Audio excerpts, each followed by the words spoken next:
After getting shot, I didn't know what to think. Was my season over? Better yet, was my football career over? I had so much anger built up, all I could think about was getting revenge. My second thought was, why would I put myself in this predicament? I went to college to get away, not to backtrack. Everything I worked hard for was about to get thrown away. This is a message for anyone. If you have an opportunity to get out the hood, take advantage of that. Next thing I know, I was all over the news. Man, my face was everywhere. Social media, blogs, and ESPN. My phone was blowing up with calls, texts, and emails. Everyone was trying to get a story, but all I could think about what was next for me. My best friend Cash came to the crib to check up on me. He was asking me how was my mental and making sure I stayed level-headed. He told me he was going to handle it. But you know, the streets be talking. So after I got shot, my best friend was riding around looking for the guys that shot me. As much as I wanted him to get revenge, I had to call and tell him, don't risk it, bro. Please don't risk it. Because he was also getting ready to go to college and play football. He was ranked in the nation as a CB. People started questioning my team before the season even started because I wasn't playing. They tried to count us out already. I'm like, dang. But you know, my boy Anderson came in and was stepping up for us. He was carrying the team to an undefeated start, which was 6-0.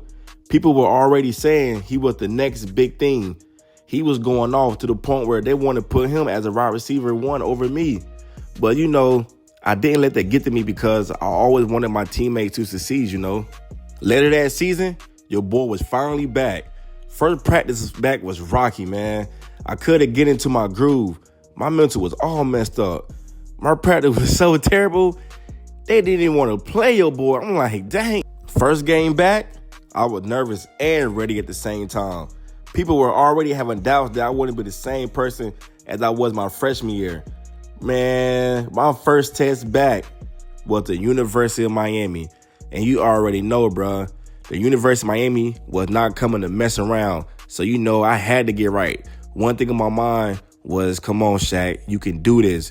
They were already doubting you. First player to drive for me, it didn't go as planned.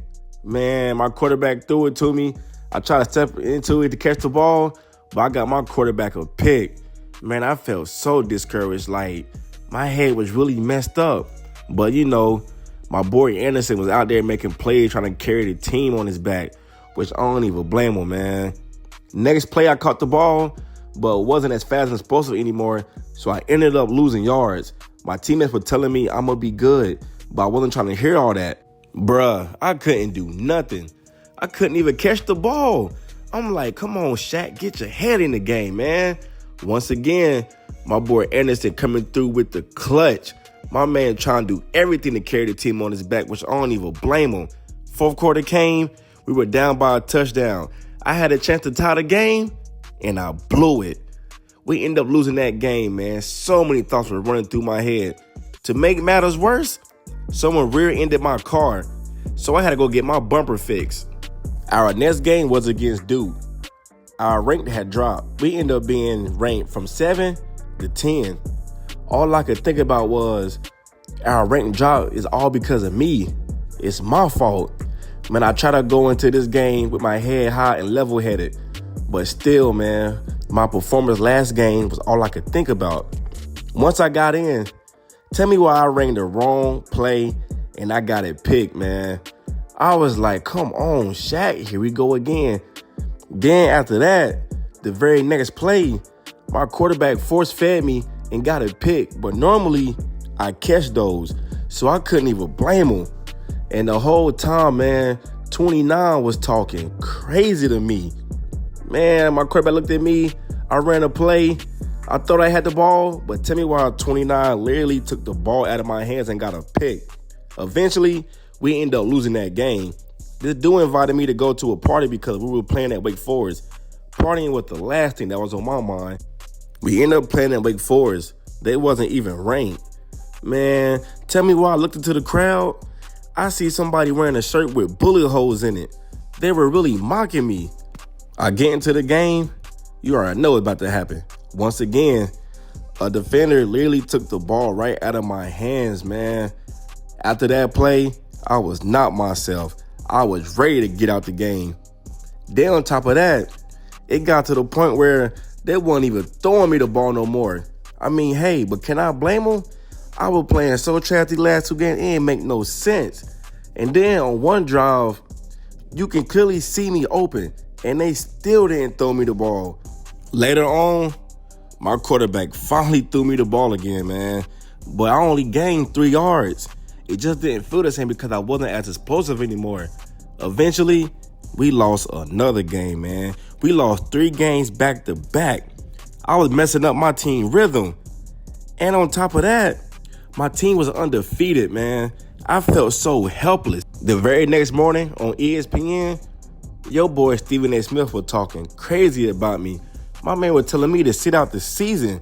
I really can't believe they were talking about me like this. I'm a Heisman winner. I totally felt disrespected. It's me who they talking about. They forgot I got shot. So, of course, I'm not going to be playing the same. So I went to go get dressed, hop in the car to clear my mind. As I was clearing my head and thinking to myself, I was telling myself I came too far for everything to end like this. I had to remind myself who I was. My whole family was depending on me. I was playing with a chip on my shoulder now because it seemed like everything that I had was getting taken away from me. After losing to Wake Forest, we weren't even ranked no more. So next up on the list, we were playing Virginia. Crowd was going crazy. They started playing 50 Cent in the crowd, Mini Man. They started talking crazy on me, bruh. Like, once again, man, somebody in the crowd was yelling out, "Shaq, you got shot." I'm like, bro, y'all talking to me crazy. So you already know what was about to happen. Coach telling me, bro, you got this. Man, first play of the game, I did a jet sweep. All I had my mama get into that end zone. Hit my man with the woo. And you already know about to happen, man. Next up, pulling at the crowd, started going crazy. Come here! Man, I was not playing around this game, bro. Like I said, I had a chip on my shoulder. And you already know what was about to happen. My man playing too close. Come on, man. Boy, all I seen was green. I thought I was gone. Then we got to the goal line, 1st and goal. I said, man, let's get it. Quarterback hiked the ball, and you already know about to happen. The closer I get to you. Got in that end zone. Keep on moving, don't stop now. Man, we was 7-0. I was really getting in my groove. Then my teammate was getting in their groove too because I was in my groove. Then after that, man, went down, hit a streak, caught the ball. Woo! That man lucky. My quarterback put me in motion, and you already know about to happen. All I could see was end zone. Hey! Keep on moving, don't stop now. Keep on moving. Hey. Even though it's too early for me to celebrate, though, I celebrate because I was back in my move. Let's get it. Next play. Came down. Boom. Woo! Thought I broke that tackle. But nah, I'm hyped now. Like I said, I'm playing with a chip on my shoulder. Next play, got in that end zone again. You already know what's going on, man. And I'm talking crazy to the crowd, too, man. What y'all got to say now, huh? Then very next play, came down. Hey! You already know what was going. Keep on moving, don't stop now. Keep on moving. 28-14, baby, 2nd quarter. I know what's going on. Hey! I ain't gonna lie, I tried my mans. I definitely tried them. Did the same play. Come here. And you already know. 30, 20. He can go all the way. You know I had to do a dive in the end zone, man. Man, what they got to say now, that's all I'm saying now, man. 35-14, 3rd quarter. Came back down. Get off me! I was not playing around no more. Like I said, I keep standing up, but I was playing with a chip on my shoulder. People really doubted me, man. Then came with the jet sweep, my favorite play.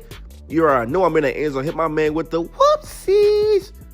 After that, man, eventually we got the dub. Next thing you know it, I looked at the college football playoff bracket, and we was not in there. So the very next game, we were playing Pittsburgh. So you already know what was on my mind. Come out with the same performance as I did last game and do not let up. And once again, Since I was the Heisman winner last year, they were talking crazy, but the crowd was going crazy. Yeah, let's go. So you already know it's about to happen, man. I only got to speak too much. First play of the draw for us, looked at my QB, gave him a head signal, told how I was going on a streak route. And you already know, keep on moving, don't stop now. Keep on moving. You already know what's going on, man. Later that quarter, all I had my mom was getting back in that end zone. Went up the middle, broke a tackle. All I could see was green again. He's going all the way. Yeah, I'm back. What's up? What's up? This is for the blogs, the critics, the media, and who all has something to say. This is for you, Stephen A. Smith, talking crazy. Look in the crowd. The people wearing my last name again on their shirts, man. Let's get it, man. Then on top of that, man, went up the middle. All I seen was green. Hit my man with the whoopsies. Boy, I thought I was gone, man. All I seen was green. I thought I was gone. I was not coming to play. Then I did a jet sweep, my favorite play, and you know I'm out of there. Whoop, get off me! Uh-oh. They really doubted your boy, man.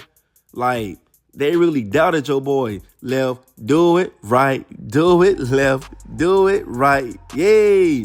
Before the second quarter ended, hit him with another jet sweep. You already know what was going. And I'm gone. Going. Back to Cali. Man, stop playing with me, bro. Fourth quarter, coach finally put your boy back in the game. But my quarterback almost threw a pick. My boy underthrew me, but I wasn't tripping. Came back down, hit him with a jet sweep, and you already know I hit that sideline, and I am gone. That's another touchdown, man. Come on, man. After that game, we end up getting the dub, and you already know your boy got another NIL deal. So you know I had to take it. I was not playing around. I really come out for revenges. Like, I really was just thinking about how everybody was doubting me, man. After the season, I ended up going to my grandma's house. Eventually, I went outside to politic with my uncle. I was debating if I should stay or if I should transfer. My junior year at NC State wasn't just about playing football. It was about rewriting history. Coming back from being shot and dominating the season, the expectations was already sky high, but I wasn't just trying to meet them. I was out to set standards that no one could ignore. From the first game, defense had no answers. Every time I touched the ball, I was a threat to score. I broke tackles, outran secondary, and carried the team on my back. By mid-season, it just wasn't about stats. It was about legacy. I wasn't just putting up numbers. I was putting NC State in the national spotlight. As the week rolled on, my name once again became the front runner for the Heisman. The grind, the work, the sacrifice, it all showed up on the field. That junior year wasn't just a season. It was a statement. A statement that no matter the odds, no matter the defense, I was built for greatness. And NC State was on top of the football world. After my junior year at NC State, the decision wasn't easy, but it was clear. I did everything for the Wolfpack Nation. Brought home a national championship and left a legacy that will never fade. But deep down, I knew it was time for the next chapter. So I decided to enter my name in the NFL draft. My agent was asking me, was I ready for the NFL Combine? Honestly, I was definitely more than ready. But you know, then she was asking me how you perform can really make you or break you.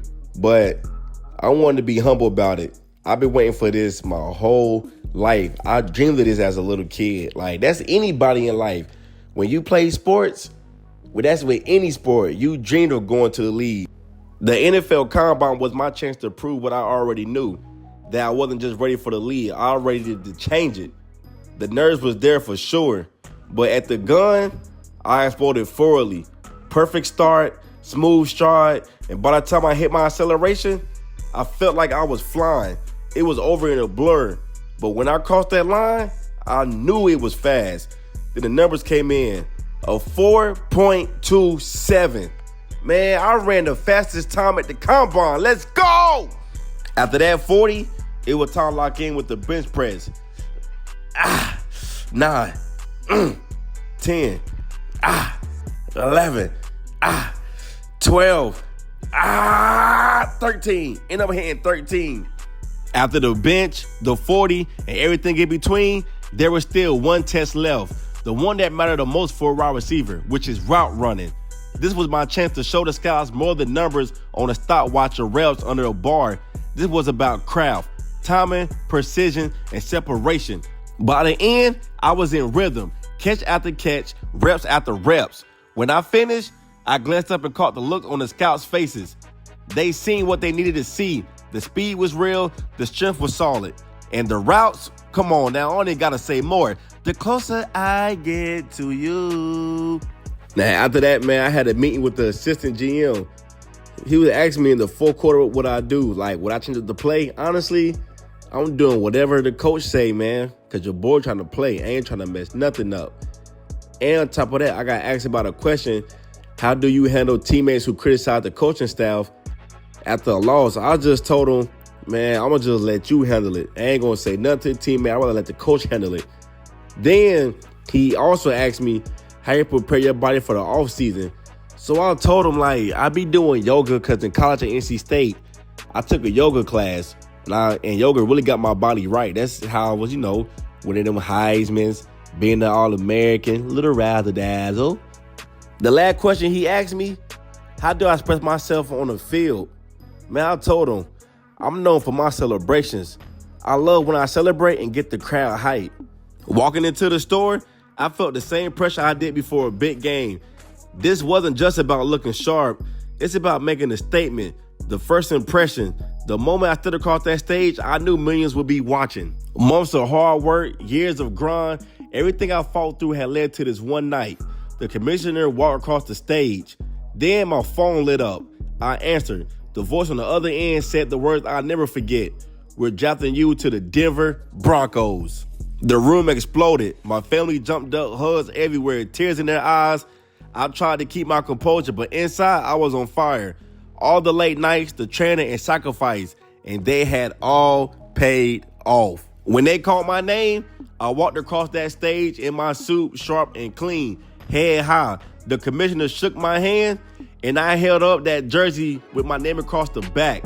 The crowd roared, flashes went off, and in that moment, I wasn't just a kid with a dream anymore. I was a Denver Bronco, and I signed for 4 years for $18 million.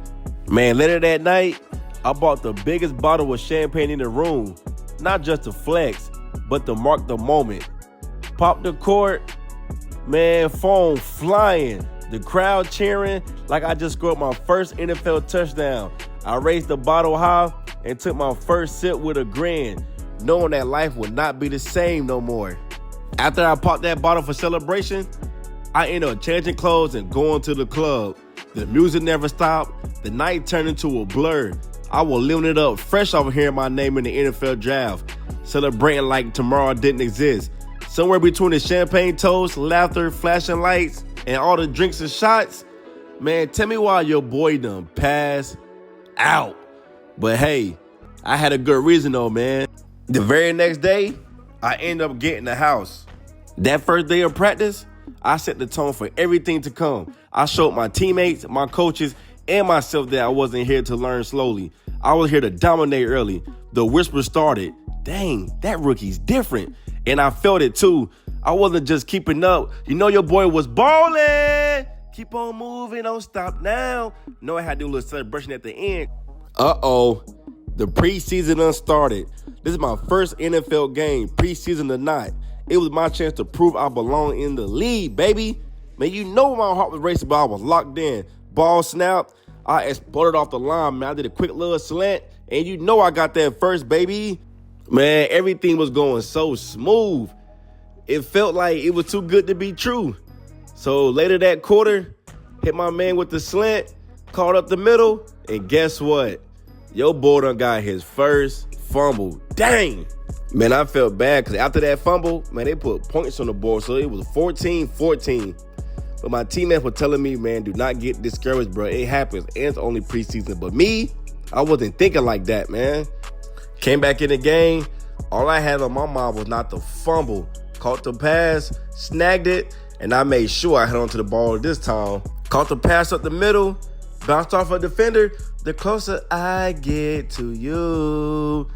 Your boy done got his first touchdown of the preseason. And you know I was hyped. I already had one touchdown under my belt. Man, the ball snapped. I exploded off the line. Man, you know I was gone, man. The closer I get to you. Your boy done got his second touchdown of the preseason. Man, I couldn't wait to get back in the game to show Coach why they drafted me. But then, it was 27-14. We was up. So Coach decided to sit me out the whole second half. So, I was just thinking, hey, I done did my thing. I done showed the coach all he needed to see. And that's all she wrote. The next game was against Arizona Cardinals. I showed up locked in like never before. Helmet strap, gloves tight, mind sharp. Every rep was going to count. The next possession, I did a curl route, which got us the first down, and we kept the chains moving. The next play, I did my other go-to route where I did a streak. Got on the outside, and your boy got a touchdown. I didn't celebrate much, but 21-10, Coach sat me down, and we ended up getting that dub. After the preseason, I had to take a trip back home. The stadium lights, cameras, the hype was all cool, but none of it meant more than going back to where it all started. I haven't been back since I got drafted. First, I stopped by my mom's house, pulled up in a brand new car I promised her that she'll see me in one day. The look on her face when I parked it in the driveway said everything. Then I drove back through the hood, the same street I grew up on, the same faces that saw me grind through every obstacle. Kids ran up to me, eyes wide, asking me to see the car, asking about the Broncos, telling me they were proud of me. OGs dapped me up, neighborhoods shouted me out, and everywhere I went, there was nothing but love. The season had finally started. The crowd was louder, the energy like nothing I never felt before. I waited patiently on the sideline, helmet strap, heart racing, until Coach finally called my name in the third quarter and says, "You're in." The ball snapped, came off the line smooth, cut across the middle, quarterback threw me a dot. And guess what? The closer I get to you, man, the crowd was going crazy. The way I was feeling, I wasn't a backup wide receiver. I was a starter. I was a problem. I was a dog. The defense knew my name now. Corners were pressing a little harder, but that still didn't matter. Hit another streak route, went up the middle a little bit, and I got to that touchdown once again. Bro, my second touchdown in one quarter. The coach said he seen enough, sat me down, and we got the game. Honestly, I didn't want to get taken out. Like, come on, coach. If you want to play me a little bit longer, you already know, leave your boy in the game. All those extra hours in the weight room, the film session, the routes I ran after practice when the field was empty, it was finally showing. My hard work was finally getting noticed. So the next game versus the Colts, I had to show them what I did in the third quarter wasn't no fluke. Caught a pass up the middle, broke a tackle, and I got into that end zone, baby. But here we go again, man. Like, coach, come on, put me back in the game. It's like, coach, how can I show you what I got and you keep taking me out and you not letting me play for the rest of the game? I mean, we got the dub, so I'm not even tripping though, but come on, coach. Third game of the season, we were lined up against the Los Angeles Rams. Big stage, tough defense, but I came in with one thing on my mind was to make plays. On my first route, I exploded off the line, shook the defender, and gave the quarterback an open window. The ball came flying my way, and I hauled it in, turning upfield for a big gain. In that moment, the crowd lit up, and I felt the momentum shift. The very next play, I did a streak route, caught the pass. The closer I get to you.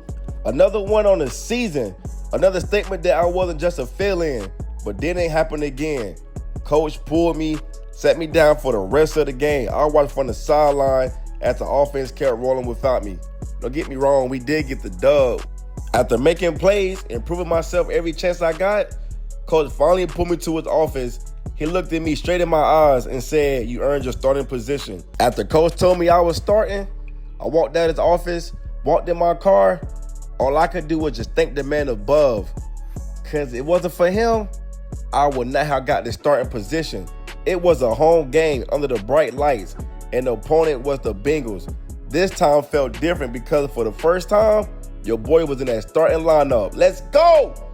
Walking out the tunnel, hearing the crowd roar, I knew everything I had worked for led me to this moment. No more waiting to get called in. No more proving myself in small opportunities. I was finally starting, and it was time to show where I belong on that field. From the opening drive, I made it clear why I was starting. I came in catching pass after pass, moving the chains and keeping the offense alive. Every route I ran felt sharp. Every ball that came my way stuck to my hands. The defense tried pressing me, tried doubling me, but nothing was working. I was locked in, and the crowd was feeding off of my energy. Catch after catch, I wasn't playing, I was dominant. I was having my way out there. Man, we threw a pick. I'm like, come on. All that hard work for nothing. Luckily, they didn't score. So we got the ball back, came back down the field, and guess what? Your boy was in that touchdown. The closer I get to you. So second quarter came, coach put me in at 4 minutes. Man, your boy got another touchdown. Man, that 2 touchdowns before the half was even over. Still second quarter, caught another pass.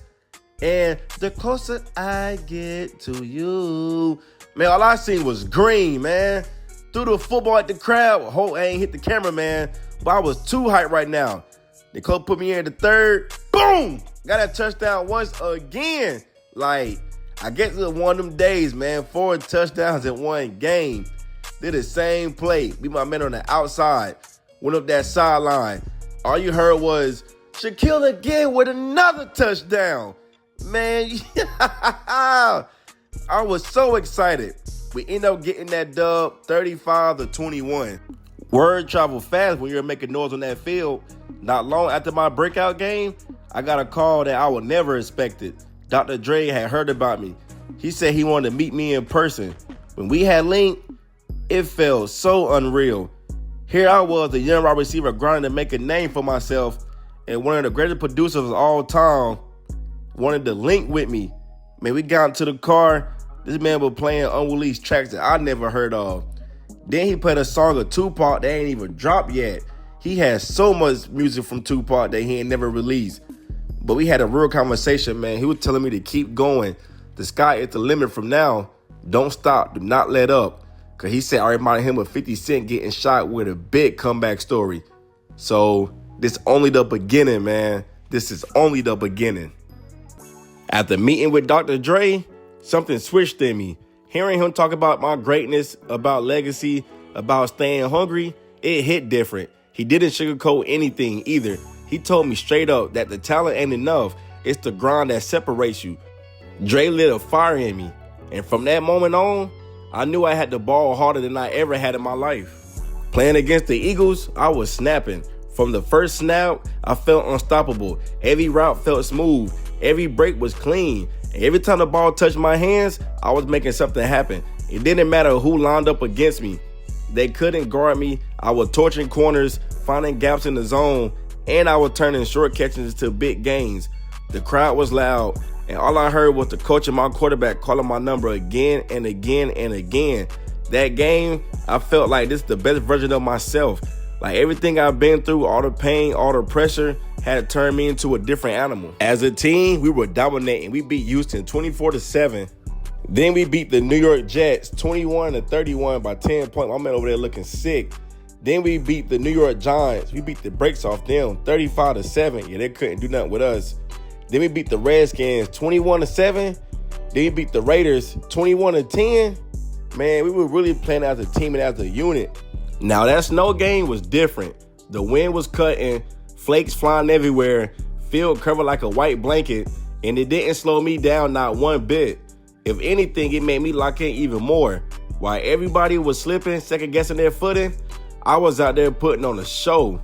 And when I mean show, I really mean a show. Like, y'all see what I just did? One hand snagged with the right hand, not my dominant hand. Let's go. But playing in that snow, it brought back childhood memories. Y'all know how it is when y'all were kids. When it's a snow day, everybody in the neighborhood playing football in the snow. But this is what it reminded me of. But the difference is, I was on the actual NFL team. After that snow game, we ended up beating the Dallas Cowgirls, 21-10. My man sick. Go ahead, pick your mans up, man. After beating Dallas, we ended up beating the Chiefs 34-0. Later during the season, I got a call saying Jordan wanted to sign me to a brand deal. I swear I had to sit down for a second. Growing up, I used to save every dollar just to get one pair of J's. And now I'm here with the Jumpman wanting to represent me. That's a different kind of blessing. Made me realize how far I really came. And just like that, man, I signed with Jordan. When I locked in that brand deal, the first thing I did was fly my childhood friends out to Colorado. Man, y'all should know me by now. I had to share the wealth. Told my boys, pick anything you want. It's on me. Seeing them smile, seeing them enjoy the moment, that meant more to me than anything I was getting out of the deal. Only person missing was my boy Cash. Wish he was here, but I know he's locked in right now, out there grinding, putting work on that field. That's my brother for real. And I wasn't about to let him miss out either. Just know I wired him some bread, so he's straight. When one of us eat, we all eat. That's the code we live by. But y'all know, man, we had to get right back to business. We ended up beating the Chargers 14-7. Later that week, Dr. Dre called me. He told me he was back in Colorado, locking in, and told me he had a new track. He wanted me to hear it. Man, that never gets old. A legend calling me like I'm part of the process, that's wild. He said he had something fresh, something he thought I vibed to, and wanted my ears on it. Of course, I told him I'm pulling up. Opportunities like that, you don't think twice. Being in the studio with Dr. Dre was a whole vibe. The moment I stepped in, the energy hit me. Dim lights, big speakers, that bass shaking the floor, and Dr. Dre locked in. Man, you can't get no better than this. It didn't even feel real that I was standing there listening to unreleased tracks from a legend, watching him work in his element. Every beat he played had me nodding my head without even thinking. The whole room felt creative, greatness, history, and I was part of it. After listening to Dre's new track, I walked out the studio feeling inspired. But before I even made it to the car, my phone rang, and that call tore everything apart. They told me my cousin has been killed. And if y'all watched the first series, then y'all already know this is the same cousin that was with me when I got shot. So I'm at to head back home, man. Dang. Being back home didn't even feel like home anymore. It was like the whole city changed overnight. The streets I grew up on, the corners we used to chill at, everything felt darker. Once my cousin died, you could feel it in the air, like a dark cloud settled over the whole city. People got quieter, faces looked heavier, and every spot I passed reminded me of him. Home used to be my escape, my reset, but now it's like walking through memories. When I pulled up to the park, I saw my aunt and uncle standing there. The moment they noticed me, their whole faces lit up. Even through all the pain, they were happy to see me. My aunt hugged me so tight, I could feel her shaking. And my uncle just kept patting my back like he was trying to hold himself together. They told me to stay strong and keep my head up. And hearing that from them, after everything they just lost, hit me deep. Later that day, I pulled up on the homies. Soon as they saw me step out the car, it was nothing but love, handshakes and hugs. We stood on the block just talking about life, about my cousin, about how crazy everything's been lately. Even though the city felt dark, being around them brought me a little bit of peace. They reminded me where I came from and who I came with and why I gotta keep pushing no matter what. For a moment, it felt good just to be Shaq from the neighborhood again. Not a football player, not the rising star, just me surrounded by the people who knew me before the world did. The reason why I hated coming home is because every street, every corner pulled me back to the day I got shot. It's like the city holds a memory for me. Even when I try to forget it, the fear, the pain, the chaos, it all comes rushing back like the second my feet touch the ground. And I know some of y'all been following my story since the beginning. So I'm going to take you guys to the place where I got shot at. Not to glorify it, but to show you what I survived. To show you the reality behind the person I am today. Standing there again, it hits different.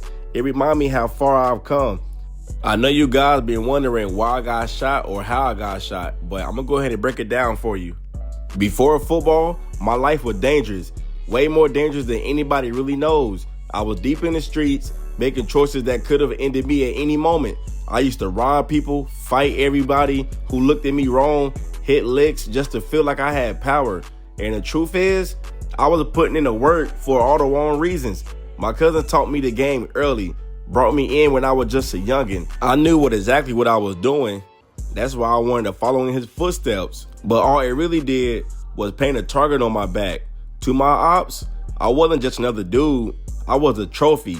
Somebody they want to get rid of. I had a price tag on my head, and I still didn't care because, trust and believe, I was ready for whatever. Dang, cuz, I can't even shake the feeling since they couldn't get to me. They took you instead. And that's the thought that haunts me. It sits on my chest every night because I know the life that I used to live. I know the enemies that I made, and I know how deep everything ran back then. I used to be out there every day causing chaos, building my name off the wrong things. And you was right by my side through it all. You was the one who taught me the streets. But it wasn't supposed to be you. It was supposed to be me. I gotta ball out for you now, man. I got to. Now it's playoff time. And everything we worked for comes down to this moment. We were sitting there 17-0, undefeated, holding the lead on our back. And our first matchup is the Steelers. Ain't no more warm-ups, no more coasting, no more next week. It's go time. I can feel it in my chest, the pressure, the excitement, the hunger, all the pain I went through this season, all the losses off the field, all the motivations from Dre, all the work me and the squad put in, it all leads right here. When I step on that field, I'm not just playing for the record or a highlight. I'm playing for everything I survived, everything I fought for, playoffs. Yeah, this is where legends are made. Crazy thing is, people were saying we were going to lose to the Steelers. Like they didn't watch us dominate all season. Like 17-0 meant nothing. It's wild how fast folks forget the work you put in, how quick they try to doubt you the moment pressure shows up. Be honest, I love it. I fed off of it. All that talk that made me lock in even more. If they thought we were slipping now, they clearly ain't been paying attention. We didn't come this far just to fold. I heard everything people said, and I couldn't wait to step on that field and prove every single one of them wrong. And just like that, we beat the Steelers 31-3. Next playoff game was against the Bengals. But once again, we had home advantage. And that alone gave us a different kind of confidence. 2 straight playoff games in our house, man, that's a blessing. The crowd was louder than ever. Like they already knew what kind of show we were about to put on. The Bengals came in trying to act unfazed, but you could see it in their eyes. The moment they stepped on our field, they felt that pressure. Home advantage ain't just noise, it's energy, it's momentum. It's thousands of people reminding you that this is our turf. And with everything we've been through, everything that I've been through, everything we were chasing, I knew we couldn't let that moment slip. Not at home, not with the whole city behind us. And I know for a fact that some of y'all probably was waiting for it, but I'm going to do it just for y'all, man. Got that touchdown, the closer I get to you. And there's one thing that I want to talk about as well. So if y'all peep, I don't know if y'all did peep or not though, but my boy Keenan Allen, number 81, we also from the same exact city and came from the same background. So that definitely was a plus because when I got drafted to the Broncos, he gave me a helping hand. But he got that sack. Now it's 2nd and 13. Caught it up the middle, broke 1 tackle. I ain't gonna hold y'all. One thing about Colorado that I don't like, man, it's too cold up here. Like, it's too cold. But gotta came down with a good snag. The closer I get to you. The next play after that, my quarterback threw it to the running back. And just like that, we got into that end zone once again. Like, come on, baby. Man, let's go. And we end up beating the Broncos. I said the Broncos. We end up beating Cincinnati Bengals 24-14. And now we're headed to the Super Bowl. Now it's time for the Super Bowl. Everything we fought through, every win, every loss off the field, every ounce of pressure, it all led to this moment. We're going up against the Detroit Lions. The whole week felt unreal. Cameras everywhere, media blowing up, the city behind us, my family watching, my cousin heavy on my mind, walking into that stadium with the lights brighter than anything I ever seen. I felt this mix of calm and adrenaline running through me. The lines were tough. They earned their spot here, but so did we. And I know one thing for sure. If there ever was a game for me to leave everything on the line or the field, it was this one. Super Bowl Sunday, the biggest stage in the world, and I was ready to make it mine. And one more thing, if y'all didn't know, man, I'm a rookie.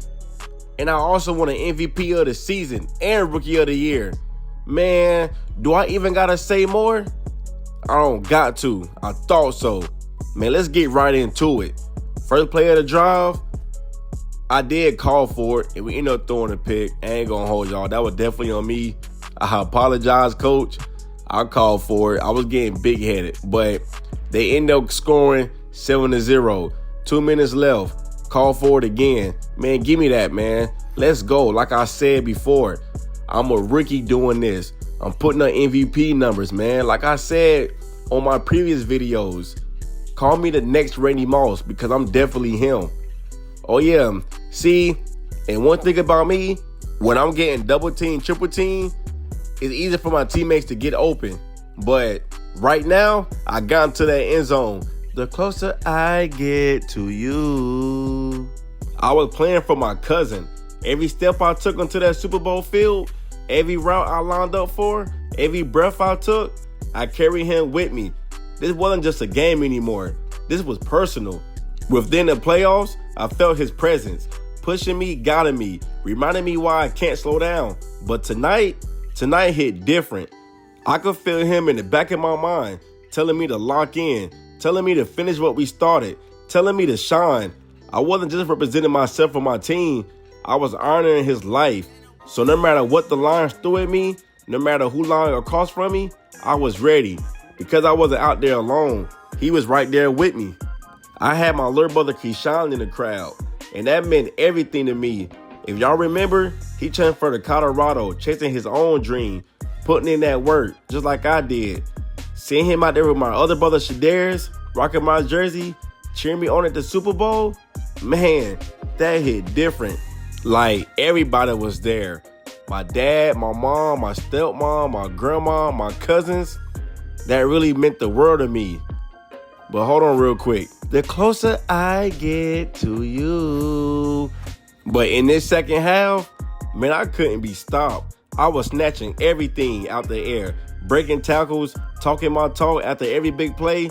The momentum was swinging our way, and I could feel the whole stadium feeding off my energy. I wasn't just playing football. Wait, hold on. Now get your hands off me now. Now, like I was saying, I wasn't just playing football anymore. I was taking over. Second half belonged to me, and everybody in that building knew it. But we were definitely putting on a show. My man Keenan Allen was going crazy. But if you guys can see, it's 15-21. I did a play up the middle. I'm calling my own plays. I ain't going to hold you. I'm having my way out here. I'm having fun. We got into that end zone, man, putting the icing on the cake. Man, let's go. Just like that, we won a Super Bowl. When that clock hit 0, it didn't even feel real. All I could do was look around, confetti falling, my teammates screaming, the crowd going crazy, and I let it all sink in. Everything I survived, everything I fought through, everything I carried on my back this season, it all led to this moment. From the streets to the biggest stage in the world, from getting shot, from losing my cousin, like, man, God is so good. Like, God is real good. Like, and I felt my cousin with me, felt my family love, felt the whole journey flash through my mind. We did it. Not just the team, me. I proved myself I belong here. Super Bowl champ. Man, that's a blessing. I'll never forget it. And I was the Super Bowl MVP. Man, let's go, man. We won the Super Bowl, baby. Man, God is good. Man, let's go. It's been a journey, and I mean a journey. Ups, down, pain, blessing, all of it. But it feels good to finally be back home for the off season. Ain't nothing like touching down in your home city after everything you've been through. Soon as I got in, I seen my boy Cash at the crib. So I'm about to slide over there, politic with him, catch up, talk life, talk football. It's been a minute since I seen him. We both been grinding heavy. And listen, If y'all made it this far into the video, make sure y'all hit that subscribe button because this story, this journey, we're just getting started.